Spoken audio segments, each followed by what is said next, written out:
I still don't know what bothered me more that morning, the fact that something had clearly changed on my land, or how long it took my brain to accept that it wasn't just a mistake I was imagining. Because when you've lived on the same 40 acres your whole life, you start to trust it the way you trust your own memory, like it's part of your body, and you don't expect it to lie to you. My name is Caleb Morgan, and I grew up in eastern Tennessee on a piece of land that my grandfather bought back when money was tight and expectations were even tighter. 40 acres of rolling pasture, old fences, a creek line on the north edge, and boundary markers set in iron so deep they outlived the man who put them there. My grandfather used to say land is the only thing that remembers everything you forget, and I never really understood that until later, when I realized how fragile those lines actually are when someone decides they don't matter. We ran cattle here, not in any fancy way, just enough to keep things moving, enough to keep the grass used and the fences honest, maybe 30 head on a good year, sometimes less when the seasons didn't cooperate. There was no big operation, no investors, no modern efficiency system. Just work that starts before sunrise and ends when your body tells you it's done. And for a long time, that was enough. 5 years ago, my father passed, and the land came to me in a way that wasn't dramatic. No speeches, no family meeting, just a folder of documents on a kitchen table and a silence that lasted longer than the conversation. He didn't say much at the end, just told me to keep it together. And I think what he really meant was don't let it get chipped away piece by people who think they can take a little at a time without anyone noticing. For years I didn't have a problem. The fences held, the pins stayed where they were, the neighbors mostly kept to themselves. Out here, property lines aren't just legal things, they're social agreements. Unspoken rules that people respect because everyone understands what happens when they don't. Then the land next door got sold. It started with survey trucks, then stakes, then flags, then noise. That slow, inevitable buildup that tells you something big is coming whether you like it or not. The company was called North Ridge Hollow Developments, and they weren't subtle about their vision. Luxury countryside homes, gated roads, curated nature views, the kind of place where people pay a premium to feel like they're still connected to something real while living in something carefully manufactured. And the man leading it was a guy named Adrian Cole.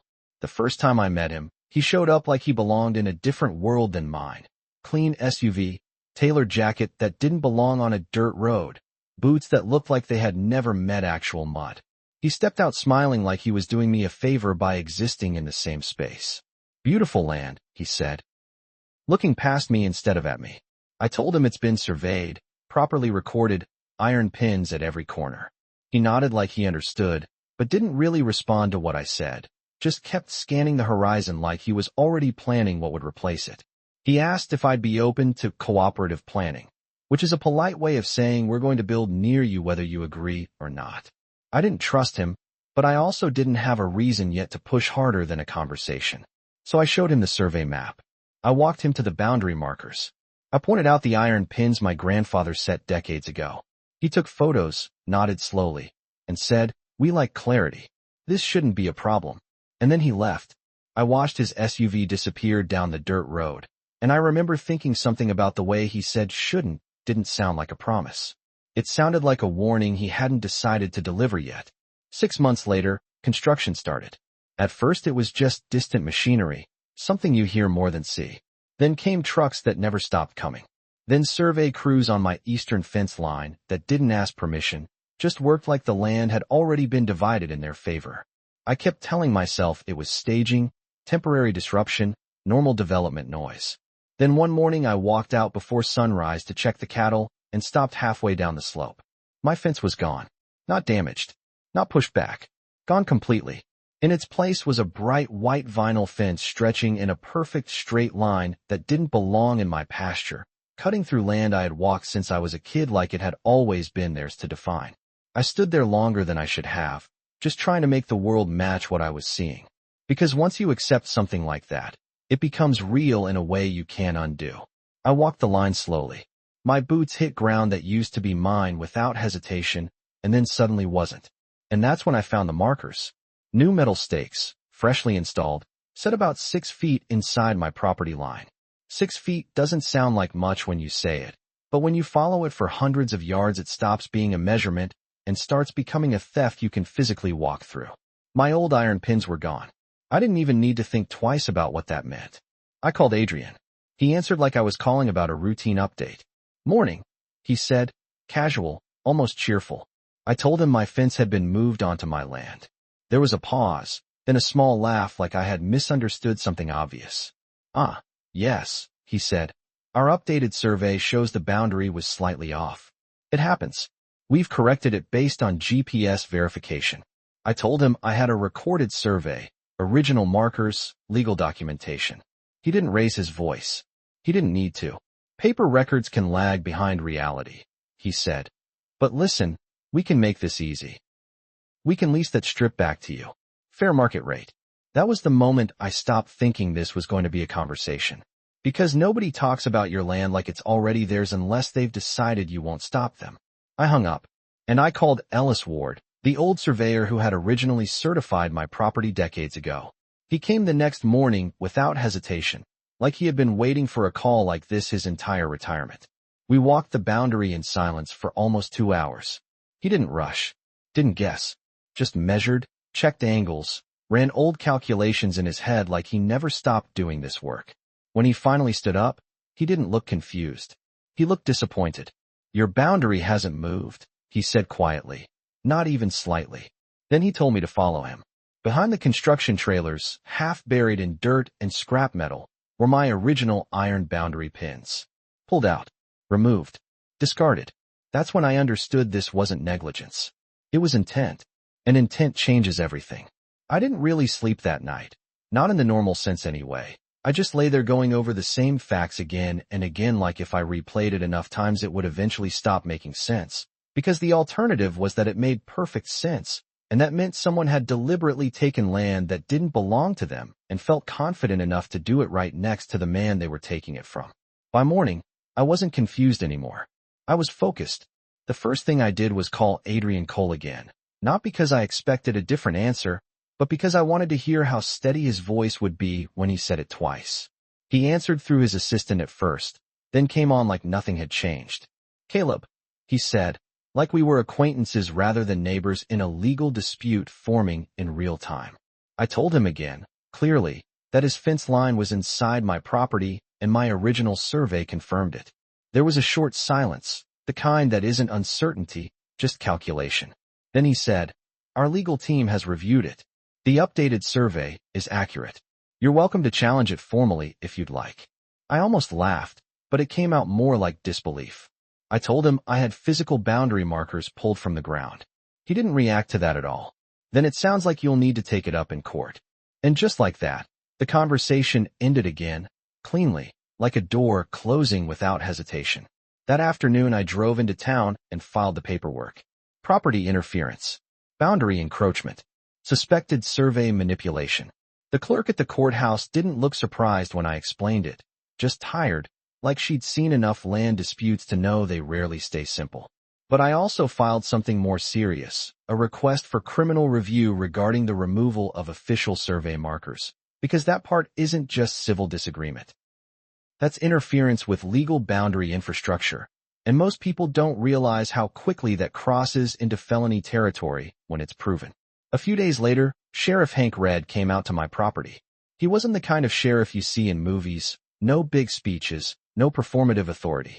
He just walked the line with me like a man trying to understand what actually happened rather than what people were saying happened. "You're telling me they moved your fence 6 feet?" he asked. "Yes," I said. He knelt down near one of the disturbed areas, ran his hand through the soil, and stayed quiet for a long moment. Then he said, "Out here, people think land is flexible. It's not. It just remembers who tried to bend it." That was the first time I felt like someone outside my situation actually saw what this was. The county brought in an independent surveyor next, someone neither side could influence. Her name was Dr. Lila Moreno, precise, analytical, the kind of person who doesn't speak until she's already decided what she's going to say. She didn't argue or speculate. She just measured. We walked the entire eastern boundary together, and she marked everything twice, sometimes 3 times, checking old data against new coordinates, comparing physical evidence against recorded plats. At one point she stopped, looked at me, and said, "These new markers are not the result of error." I asked her what she meant. She said, They are deliberately offset. That word landed heavier than anything else so far. Deliberately. Not confusion. Not mistake. Not survey drift. Choice. 2 days later, the sheriff's office retrieved the original iron pins from evidence storage after confirming their match with historic records. That alone changed the tone of everything, because now there were physical objects tied to legal documentation that contradicted the new boundary. At that point, Adrian stopped calling it a misunderstanding and started calling it harassment. I received a letter from North Ridge Hollow's law firm. Thick envelope, heavy paper, carefully worded threats dressed up as professionalism. It accused me of trespassing on their development land, interfering with construction operations, and attempting to disrupt a lawful business investment. At the bottom was a warning to cease contact or face legal consequences. I remember sitting at my kitchen table reading it, the same table my father used to sit at after long days outside, just staring at nothing, sometimes like he was listening to something only he could hear. And I remember thinking how strange it is that paperwork can try to overwrite reality. So I stopped engaging directly, and I let the system take over. Once subpoenas were issued, everything inside North Ridge Hollow's internal communications became accessible, and that's where the structure of the situation finally cracked. The first email was short. Shift boundary line slightly. Old survey inaccurate. Adjacent landowner unlikely to notice. No panic. No hesitation. Just instruction. When Sheriff Red showed me the email, he didn't even comment at first. He just tapped it once with his finger and said, "That's your intent right there." And he was right. Because once intent is written down, it stops being interpretation. It becomes evidence. And evidence is something you can't negotiate with. After that email came to light, everything around North Ridge Hollow development started to change, not in one dramatic collapse, but in small, visible cracks that slowly spread through the whole structure until it was impossible to pretend it was still solid. Adrian Cole stopped showing up on site. At first, the company tried to control the narrative. Press releases started coming out with careful wording. Things like survey clarification adjustments and minor boundary reconciliation efforts. Phrases that sound professional but mean absolutely nothing once people start asking real questions. But in a county like ours, you don't really control the story once it leaves your mouth. It spreads through feed stores, diners, gas stations, sheriff briefings, and job sites faster than any official statement can catch up. And people had already started talking. Ellis Ward, the original surveyor who had confirmed my land decades ago, didn't hesitate when reporters contacted him. There was no error in the original survey, he said plainly. What happened later was deliberate movement of boundary markers. That sentence did more damage than any lawsuit filing ever could, because it removed the last comfortable excuse people could hide behind. Once something is called deliberate out loud, it stops being negotiable. The criminal investigation escalated quickly after that. The subcontractor who physically removed and reset the markers was brought in for questioning, and according to Sheriff Red, it didn't take long before he broke. He admitted Adrian Cole had instructed him directly, not in vague terms, not as suggestion, but as an order. Move it a few feet. Nobody will notice. It'll be fine. That line kept repeating in my head for days afterward, because it reveals something people don't like to admit exists in business decisions like this. The assumption that small theft is invisible if it's spread thin enough. But land doesn't work like that. You don't just move it quietly. You redefine it in reality. And reality eventually pushes back. Once the affidavit was signed, the case stopped being about interpretation entirely. It became documentation of intent, action, and consequence.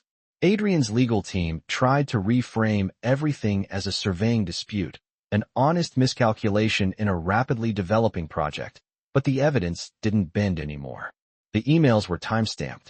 The original pins were logged. The independent survey confirmed the offset, and the subcontractor's statement aligned perfectly with the physical evidence. There was no gap left to argue in. When the case reached court, it wasn't dramatic in the way people expect from legal battles. There were no shouting matches, no sudden revelations.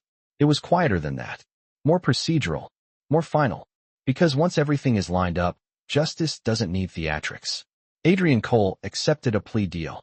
He was charged with property interference and surveyor fraud related to the deliberate alteration of boundary markers. The subcontractor lost his surveying license permanently. Fines were issued. Restitution was ordered. But the part that mattered most didn't happen in the courtroom. It happened afterward. Because reputation in a small county doesn't reset with a legal outcome. It sticks. North Ridge Hollow's development project collapsed almost immediately in public trust. Buyers started pulling out deposits. Investors paused funding. Marketing campaigns stopped running. The idea of luxury countryside living built on disputed land stopped sounding attractive and started sounding unstable. I remember driving past the site one evening near sunset. Half-finished foundations sat exposed in the dirt, rebar sticking out like broken bones. Survey flags still fluttered in places nobody had bothered to remove yet, like reminders of a decision that didn't survive contact with reality. It didn't feel like victory. It felt like exposure finally doing its job. A civil settlement came later, $150,000 covering damages, legal costs, and disruption to property use. I remember signing the paperwork and feeling almost detached from it, like it belonged to someone else who had lived through a different version of the same story. Money doesn't really resolve something like this. It just closes the file. What stayed with me wasn't the settlement or the charges or even the collapse of the development. It was the walk I took months later with Ellis. We followed the boundary line again, slowly, without urgency this time. The iron pins were back where they belonged, set properly, measured correctly, grounded in records that matched reality again. The vinyl fence was gone. The old barbed wire had been restored, uneven and imperfect, but honest in a way the new one never was. Ellis stopped near one of the corners and said, "Most people think land disputes are about land. They're not. They're about whether truth has to negotiate with power." I didn't answer right away, because I kept thinking about how close it had come to being permanent. A few feet taken quietly. A fence moved without resistance. A map slowly rewritten until nobody remembered it was ever different. That's the part that still sticks with me the most. Not that it happened, but how easily it almost stayed that way. Adrian left the county not long after. North Ridge Hollow rebranded under new leadership, same land, same foundations, different name, like companies always do when they want distance from their own history. But land doesn't rebrand. It stays exactly where it is. And sometimes I wonder, if someone walks that fence line today without knowing what happened, would they ever feel that something there was once taken and put back again? Or would it just feel like it was always supposed to be that way? Maybe that's the uncomfortable truth here. Not every injustice looks loud when it happens. Some of them look like a fence line that shifts just enough for nobody to question it. Until someone does. And that's where the story either ends quietly or starts to matter.